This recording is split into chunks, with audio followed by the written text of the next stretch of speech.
Ladies and Germans, how you all doing? This is Or coming to you with a slightly different video in terms of this game, Steel Division Normandy 44. As I've been saying consistently for the last several videos, this game drops on May 23rd, coming from Eugen Systems, and Paradox Interactive Gaming. And as the game comes on forward, I want to give you guys a little bit of insight into some of the combatants that you'll be using and facing in this game. The following video is focusing in the first of a long series, I would imagine, of, just call them profiles of each of the 18 divisions that you can be using while playing Steel Division. Today's video, we're going to be focusing on the 21st Panzer Division. Now, the 21st Panzer Division first served and was formed really back in 1941 and served until 43 in North Africa. By the time that the D-Day invasions came around, it was stationed here, to the southeast of Caen, right by the link up between the Canadian Juno Beach and the British Sword Beach. Now, as the D-Day invasion progressed, it was the only Panzer Division that was able to react and attack both beaches. Unfortunately for the Panzer Division, it was devastated by airstrikes and consistently frustrated by resistance from both the Canadians and the Brits, and was forced back with heavy loss in the weeks following the June 6th invasion. Now, in the context of this particular game, the 21st Panzer is not really the same kind of beast that it used to be. No, instead this has been reformed from a lot of captured French vehicles as well as some other kind of surviving reserve units.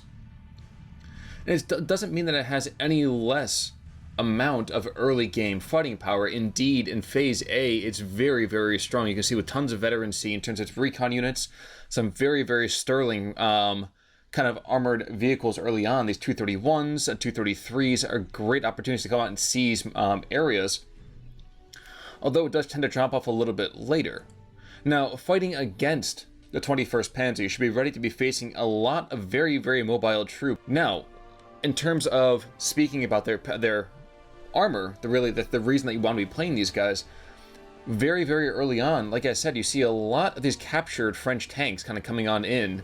The 35 SFs, while as they fall off later in the game, they are nothing to sneeze at. And indeed, as the division moves into Phase B, it does drop off a tiny bit with having kind of not so much outdated panzers, but panzers that might need a little bit of upgunning to be fully effective.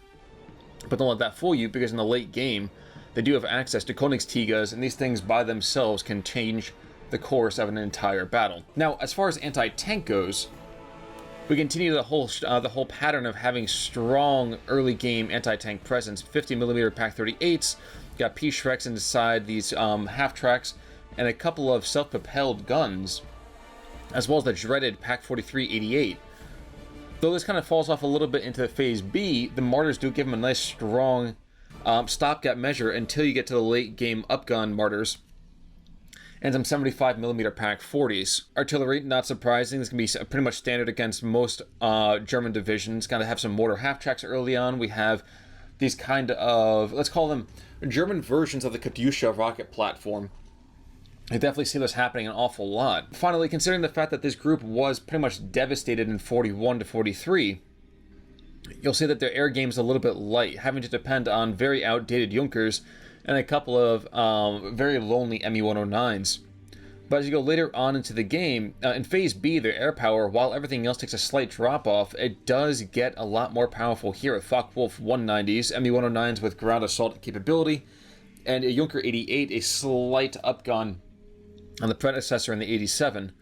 Late game, though, not too much to speak of. Again, Junker 88s, Junker 87s, and these guys are good in terms of ground strikes, but they have to make it through the air cover, which is a very, very difficult prospect. Just to give you an idea of what you might see in a typical Rommel deck, here's one that I've kind of thrown together. You can see early on 85 resources per every 10 seconds, rising to 120, and then a slight buff to 125 in Battle Phase C. You'll notice that a lot of my material comes on very early on. A couple of recon units here have a nice armored vehicle or two to kind of push the boundaries. And even later game, depending on a couple of these things, might even have probably dropped this particular vehicle right here. Infantry, this is a little bit lighter than you probably should run. Probably should put a little bit more material in to kind of seize early ground points. But this area right here is the heart and soul of the early 21st Panzer. Depending a lot on those captured French tanks, as well as support from mortars and a Panzer IV right here is probably a pretty good idea. Looking at the early Allied divisions that have been released already, obviously you can tell that these gray areas right here indicate otherwise. You will notice that very, very often the armored divisions will not do so hot early on against the 21st Panzer. That being said, as the game progresses, the divisions that are very, very slow to ramp up will tend to overtake the 21st Panzer. So, example, the 3rd Armored up here, while early on it kind of gets devastated by being outsupplied, by late game, the 21st Panzer has either needed to grab and hold an area, or it will be devastated. Though the particular strategies of the 21st Panzer are kind of fairly myriad, one thing is for sure. If you're playing the 21st Panzer early on, it is incumbent upon you to take as much ground as possible. Once you have it, clog the area with anti-tank guns and self-propelled platforms, infantry-based Panzer Shreks. If you can manage to do this, the 21st Panzer can hang tough with pretty much any division out there. But you must strike early. Ladies and gentlemen, I do hope that you kind of appreciate the profile that I've laid out for you here today.